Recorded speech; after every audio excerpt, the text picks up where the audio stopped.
Baltkrievijas robežas Latvijā, Igaunijā, austrumu provinču okupētajās nomalēs visur joprojām plosās smagas mainīgas kaujas.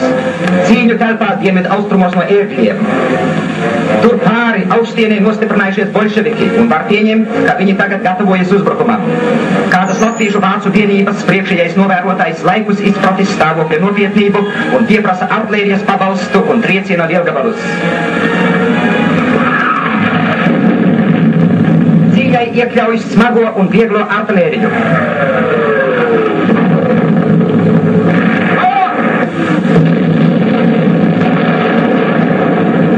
Pēc 10 sekundēm ugunī.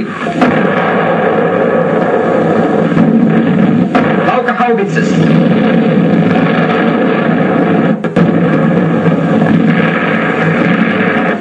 Ienaidnieks jāsatriec.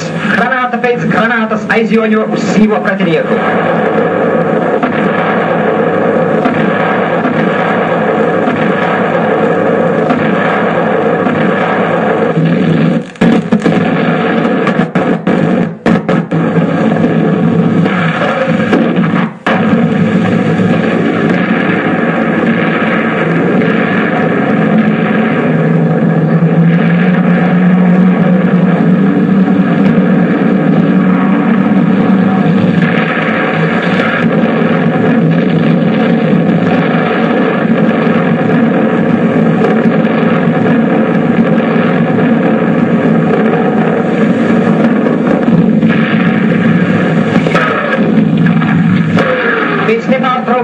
Artilērijas un trieciena lielgabalu uguns kājnieki dodas uzbrukumā. Sīvas cīņas notiek par katru metru zemes. Arī šeit izrādās, ka visu kauju iznākumu izšķir grenadieris kājnieks. Te parādās jau pirmie pārbīdzēji, kas sapratuši, ka tālākai pretestībai nav nozīmes. Viņu vidū kāds padomju gvardes leitnants, kurš paskaidroja, ka viņa sektorā padomju pārtikas apgāde, sevišķi maizes pievedumi jau kopš vairākām nedēļām notiekot nekārtīgi. Augstiene ieņemta, bolševiku uzbrukums izjaukts. Līdz ar to cīņas šajā sektorā uz laiku izbeigušās. Vienības nopelniem bagātīgiem vīriem piešķir apbalvojumus un sevišķas devas. Labdien, ar jums tiešajā ēterā Agija Baumane. Ir 1941. gada 8. jūlijas. Latvijas teritorija ir pilnībā okupēta. Iekaroto teritoriju pārvaldei Trešais Reichs izveidojis sazarotu pārvaldes struktūru. Tās galgalī ir okupēto austrumu apgabalu ministrija Reichsleitera Alfreda Rozenberga vadībā. Latvija līdz ar pārējām Baltijas valstīm, Baltkrieviju un Polijas austrumu daļu tiek iekļautas vienā no šīm ministrijas struktūrvienībām – Reichskomisariātā Ostlande, kur pārvaldīja reichskomisārs Henrichs Loze. Okupētajām valstīm tiek piešķirts ģenerāla apgabalu status. Saskaņā ar šo schēmu Latvija tagad ir ģenerāla apgabals, kuru pārvaldīs ģenerālkomisārs Otto Henrijs Drekslers.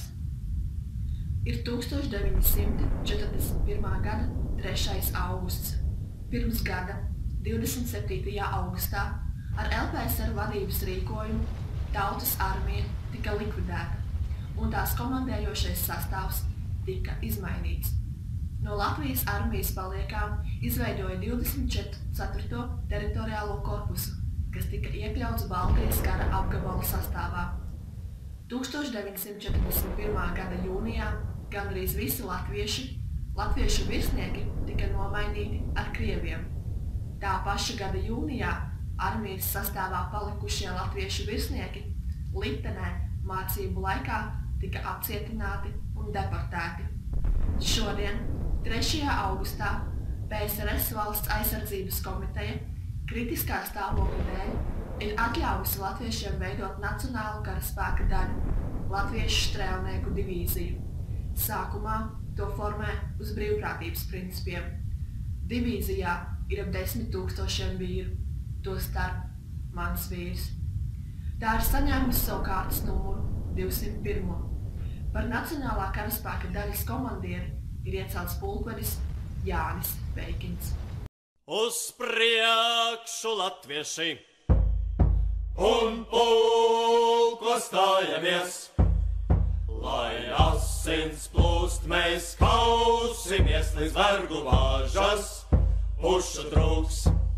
Un ko tie mūsu zeme meklē, šis svešinieki zvērvas.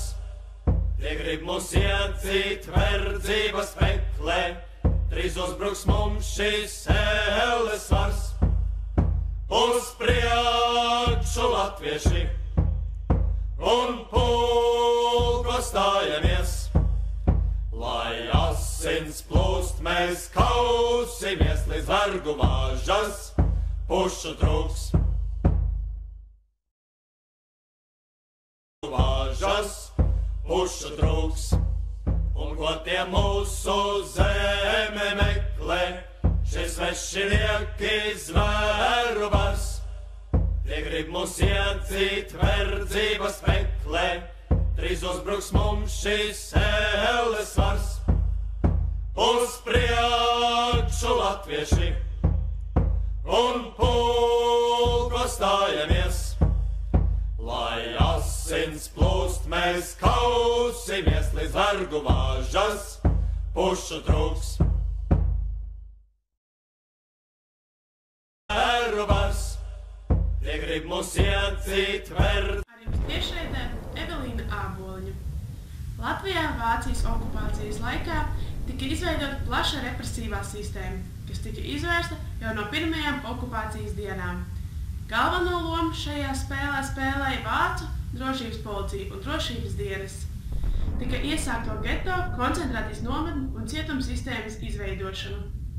Šajos noziegumos piedalījās arī latviešu daļa, no kurām lielākā bija tā saucamā Arāja komanda. Taču pastāv arī versija, ka šīs daļas veikušas tikai konvejēšanas, apsardzes un citas līdzīgas palīgu funkcijas. Saimnieciskās politikas jomā Vācija bija ieinteresēta maksimālo okupēto zemju eksploatācijā, it īpaši to valstu, kas atradās frontes tuvumā, arī mērķi pēc iespējas operatīvāk un lētāk nodrošināt karojošo armiju vajadzības. Eksploatēta tika arī Latvija. Latvijā sagrābtie īpašumi tika uzskatīti par Reiha kara laupījumu un tika izmantot tā militāro mērķu interesēs. Tādēļ par Latvijas tautsaimniecības attīstību Vācu okupācijas laikā grūti bija runāt. Vēlāk, redzot, ka valsts īpašumi tiek apsaimniekota neefektīvi, vācieši 1943. gada sākumā izšķīrās par daļas nelielo uzņēmumu privatizāciju. Sarkanajai armijai tuvojoties, 1944. gadā vācieši no Latvijas izveda daudz vērtīgākas iekārtas, bet ko nespēja izvest, uzspridzināja. 1944. gada 7. martā 189 prominenti Latvijas pilsoņi parakstīja Latvijas centrālās padomes memorandu, prasot atjaunot Latvijas republikas suverenitāti. Notikumām frontē attīstoties nelabvēlīgi Vācijai, lai piesaistītu Vācijas armijai pēc iespējas vairāk karavīru no vietējiem iedzīvotājiem un palielinātu to cīņas sparu. Reiha vadība sāka solīt pēc kara Latvijai piešķirt zināmu autonomiju. Pirmie soļi šajā virzienā bija Latvijas Nacionālās padomes sasaukšana Potsdamā 1945. gada 20. februārī, kad ievēlēja Latvijas Nacionālo komiteju, par kuras vadītāju iecēla leģionu ģenerāla inspektoru Rudolfu Bangerski. LNK praktiskā loma aprobežojās galvenokārt ar palīdzības sniegšanas mērķiem, jo Reiha vadība nekad nebija nopietni domājusi par valstiskās neatkarības atjaunošanu Latvijā.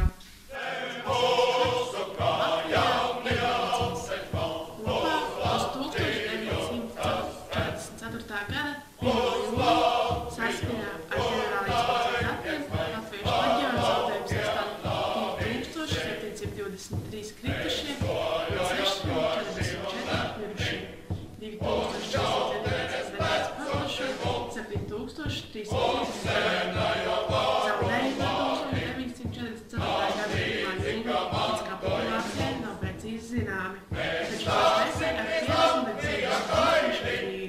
Jāņem vērā, ka šis zaudējuma apjoms tika aprēķināts balstoties paplašināšanos par Latviešu leģioniem, iesaistot latviešu militāros padomējumus. Beidzoties karam, 25 līdz 30 latviešu militāros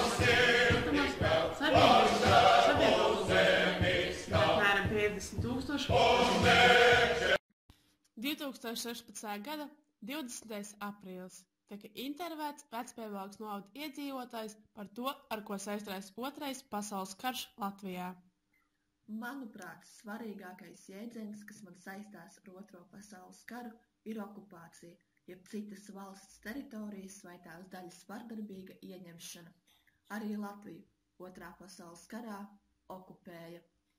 Valdīja fašisms un komunisms. Daudzus latviešus deportēja uz Sibīriju vai citiem apgabaliem, kur tie koncentrējās nometnēs, kur dzīvoja visi vienu vietu. Bija populāri tādi termini kā deportācija, antisemītisms, genocīds, holokausts un geto, jeb lielās pilsētas, kur tika izveidoti norobežotas teritorijas, kur pulcējās ebreji piespiedu kārtā. Vai jūs arī atceraties kādus cilvēkus no Otrā pasaules kara? Protams, visspilgtāk atmiņā ir palicis Vjačeslavs Molotovs, kurš bija PSRS ārlietu ministrs. Kopā ar Ribbentropu viņi abi parakstīja Molotova-Ribbentropa paktu. Neaizmirsīšu arī Augustu Kirhenšteinu, kurš bija ministru prezidenta amata kandidāts un zinātnieks. Vili Lāci, kurš bija LPSR ministru padomes priekšsēdētājs un Latvijas Republikas iekšlietu ministrs. Alfrēds Rozenbergs, okupēto austrumu apgabalu ministrs un izplānoja Ostlandes, Ukrainas, Kaukāza un Maskavas reichskomisariātu izveidi okupētajās teritorijās. Protams, kā gan var aizmirst Konstantīnu Čaksti, viņš bija tiesību zinātnieks, politiķis, pretestības kustības dalībnieks Otrā pasaules kara laikā. 1943. gada 13. augustā Latvijas centrālās padomes dibināšanas sēdē viņu ievēlēja par LCP priekšsēdētāju.